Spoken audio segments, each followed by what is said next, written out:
বিকি জাহেদ ভাই বলে দিয়েছিলেন এটা চ্যালেঞ্জিং চরিত্র, আমাকে দিয়ে চ্যালেঞ্জটা নিতে চান। জেনি হয়ে ওঠার জন্য আসলে অনেক চ্যালেঞ্জ নিতে হয়েছে। অন্ধের চরিত্রে আগে অভিনয় করা হয়নি। পরিচালকের করা নির্দেশ ছিল সিনেমা বা নাটকে আমরা সচরাচর যেমন দেখি তেমনটা চাই না, তখন ভিন্নভাবে চেষ্টা করি। কোনো লাউড অ্যাক্টিং করিনি, যেটা ন্যাচারাল সেটাই করেছি।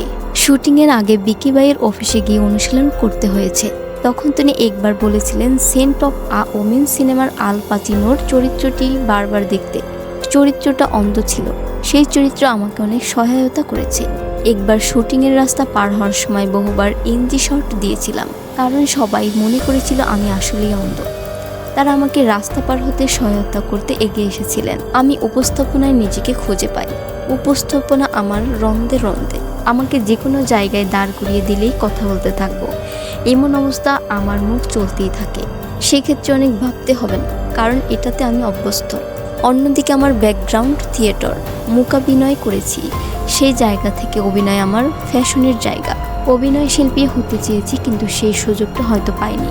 আমাকে দেখতে নাকি সুস্মিতার মতো লাগে, এটা অনেকেই বলেছেন। ফেসবুকে আমাদের ছবি একসঙ্গে দিয়ে মেলাচ্ছেন ভক্তরা। এটা নিয়ে অনেক মজার ঘটনা ঘটেছে। অনেকেই ভেবেছেন আমি রাক্ষস সিনেমার নায়িকা।